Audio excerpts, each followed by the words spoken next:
ہیں. پہلے تو اپنے سے شروع کریں نا, پاکستان سے. پاکستان کی جو پالیسی ہے فلسطین کے بارے میں کیا وہ کلیئر ہے؟ میرا خیال ہے کہ بہت سے لوگوں کو نہیں پتا. آپ کو صرف یہ پتا ہے کہ پاکستان اسرائیل کو تسلیم نہیں کرتا, بس اتنا پتا ہے. جب آپ کا وزیر اعظم کہتا ہے کہ مسئلہ فلسطین کو 2 اسٹیٹ سولوشن کے ذریعے حل کیا جائے, تو اس کا مطلب یہ ہے کہ آپ اسرائیل کو تسلیم کر رہے ہیں, اور اس کا مطلب یہ ہے کہ آپ بانی پاکستان قائد اعظم محمد علی جناح کا جو سٹینڈ تھا, جو نظریہ تھا اس سارے معاملے پہ, آپ اس کی نفی کر رہے ہیں. سب سے پہلے تو آپ کو اگر احتجاج کرنا ہے, آواز بلند کرنی ہے, تو اس مسئلے پہ بلند کرنی چاہیے, اور یہ سوال کرنا چاہیے کہ کون سی پاکستان کی پارلیمنٹ جو ہے اس نے مسئلہ فلسطین کے 2 اسٹیٹ سولوشن کو اپروو کیا ہے یا منظوری دی ہے. آپ جس پاسپورٹ پہ غیر ملکی سفر کرتے ہیں تو اس پاسپورٹ میں تو اسرائیل نہیں ہے, تو اس کا مطلب ہے کہ آپ اسرائیل کو تسلیم نہیں کرتے. لیکن آپ کہتے ہیں جی کہ جو 2 ریاستی فارمولہ ہے, یعنی کہ اس وقت جہاں پہ اسرائیل قائم ہے آپ اس کو بھی تسلیم کرتے ہیں, اور اس وقت غزہ اور دریائے اردن کا جو مغربی کنارہ ہے جہاں پہ کمزور سی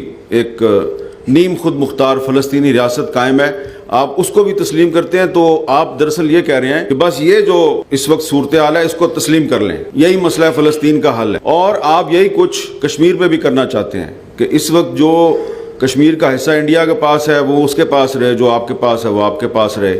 تو یہ بھی ایک 2 اسٹیٹ سولوشن ہے. تو اس میں بڑی سملیرٹی ہے. جو ہماری جو حکمران اشرافیہ ہے, جس کو ہم کہتے ہیں رولنگ ایلیٹ, وہ پبلکلی بظاہر آپ کو یہ کہتے ہیں کہ ہم اسرائیل کو تسلیم نہیں کرتے, لیکن بند کمروں میں وہ ابھی سے نہیں سال ہا سال سے وہ راستے تلاش کر رہے ہیں. بڑی بے چینی ہے ان کو, وہ راستے تلاش کرتے ہیں کوئی طریقہ ایسا مل جائے کہ ہم جناب اسرائیل کے ساتھ دوستی کر لیں. اور یہ کوئی سنی سنائی بات نہیں میں کر رہا, میں اپنی بات کر رہا ہوں. میرے ساتھ بند کمروں میں بڑی بحثیں ہوئی ہیں, اور مجھے بڑے بڑے طاقتور لوگ جو ہیں انہوں نے تانے دیے کہ تم ہر معاملے میں قائد اعظم کو لے آتے ہو, تم نے قائد اعظم کو اپنا کور بنایا ہوا ہے کہ جی فلسطین کو تسلیم نہیں کرنا کیونکہ قائد اعظم نے تسلیم نہیں کیا تھا. ہم کہتے ہیں جناب کہ یہ پاکستان تو اسی نے بنایا تھا نا, تو قائد اعظم کا پاکستان ہے تو پالیسی بھی قائد اعظم کی چلنی چاہیے. آپ کون ہے؟ تو پھر اس کے بعد پھر جو اس کے بعد ہوتا ہے وہ پھر وہ ایک دوسرا موضوع ہے. برے صغیر پاک و ہند کے جو ہمارے علماء کرام تھے, ہمارے سیاسی لیڈر تھے, ان کے آپس میں اختلافات تھے, فلسطین پہ ان کا کوئی اختلاف نہیں تھا. تو آپ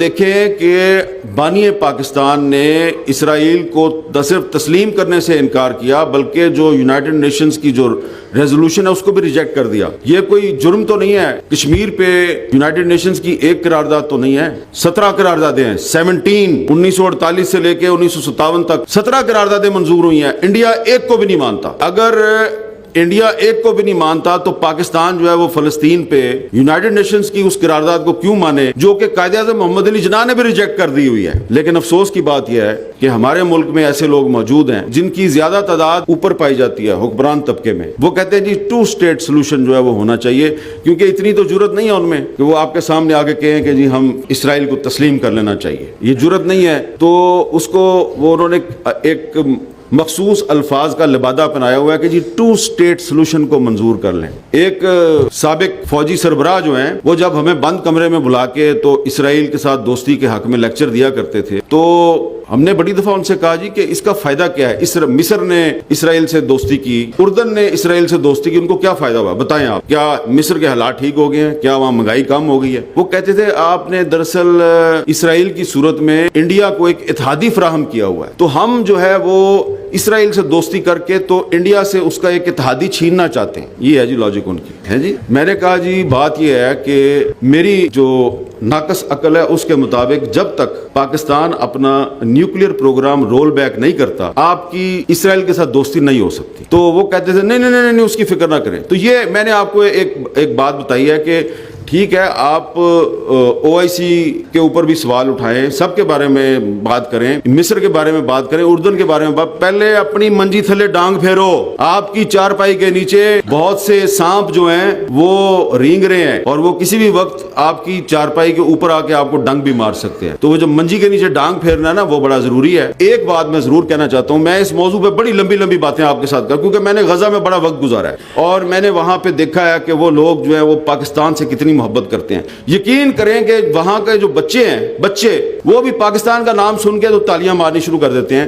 میں نے ایک دفعہ پوچھا بھی مسئلہ کیا ہے تم لوگوں کا؟ انہوں نے کہا جی ہمیں پتا ہے کہ جب 1967 میں 1967 میں جب اسرائیل کے ساتھ لڑائی ہوئی تھی تو اس میں بھی آپ کی ایئر فورس آئی تھی, اس نے اسرائیل کے جہاز گرائے تھے. 1973 کی جب لڑائی ہوئی تھی اس میں بھی بھٹو نے ایئر فورس بھیج دی تھی, اس نے بھی اسرائیل کے جہاز گرائے تھے. تو اور تو کسی دنیا کے ملک نے اسرائیل کے جہاز نہیں گرائے, آپ نے گرائے ہیں, تو اس لیے ہمیں آپ بڑے اچھے لگتے ہیں. تو اسرائیل اور مغربی مصنوعات کا بائیکاٹ بھی کرنا چاہیے, سب کچھ کرنا چاہیے, لیکن آپ نے آواز بھی تو اٹھانی ہے. تو آواز اٹھانے کے لیے ضروری ہے کہ سب سے پہلے آپ اپنے لیے ایک چیلنج بنائیں. آپ کی تنظیم جس نے یہ اجتماع منعقد کیا ہے, بڑا اچھا اجتماع ہے, تو آپ اس کو چیلنج بنا لیں, تمام سیاسی جماعتوں سے اور لوگوں سے رابطہ کریں اور ایک بڑا جلسہ جلوس ضرور کریں. کراچی میں کریں, لاہور میں کریں, اسلام آباد میں کریں, کہیں پہ 1 لاکھ لوگ تو اکٹھے کریں نا, تاکہ ہم جب کل کو کہیں دنیا میں جائیں تو ہم کہیں کہ ہمارے بھی 1 لاکھ لوگ اکٹھے ہوئے تھے. تو پہلے آپ 1 لاکھ لوگوں کا اجتماع کریں, پھر جہاد وہاد کے بارے میں بھی سوچیے. ناظرین, جیسا کہ آپ نے دیکھا مبینہ طور پر حامد میر کا کہنا تھا کہ ہمیں بند کمروں میں تانے دیے جاتے ہیں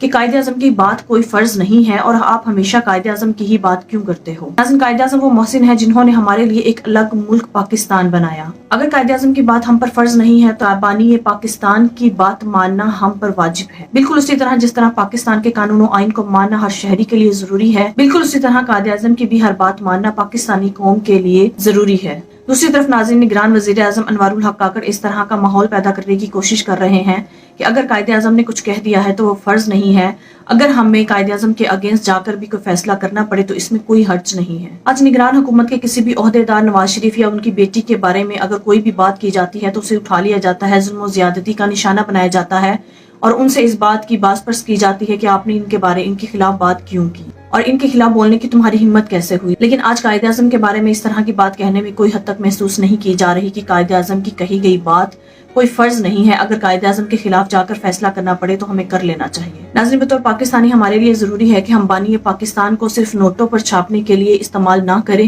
بلکہ ان کی کہی گئی نصیحتیں, ان کی باتیں اور ان کی سوچ کو اپنے اندر پیدا کریں تاکہ ہم صحیح طور پر قائد اعظم کی قربانیوں اور احسانات کا بدلہ چکا سکیں. کیونکہ ناظرین, قائد اعظم نے بلا وجہ ہی اسرائیل کو تسلیم کرنے سے انکار نہیں کیا تھا. اس طرح کی فرونیت آج اسرائیل کر رہا ہے اور فلسطینیوں پر قیامت برپا ہے, لیکن اسرائیل اپنی شیطانی حرکتوں سے باز نہیں آ رہا. قائد اعظم کو پہلے ہی اس بات کا ادراک ہو چکا تھا کہ اسرائیل اپنی شیطانی حرکتوں سے باز نہیں آئے گا, اسی لیے انہوں نے اسرائیل کو تسلیم کرنے سے منع کر دیا تھا. ناظرین, آپ کے اس بارے میں کیا رائے ہے؟ کامنٹ میں ضرور بتائیے گا. اگلی ویڈیو میں ملتے ہیں, تب تک کے لیے اللہ حافظ.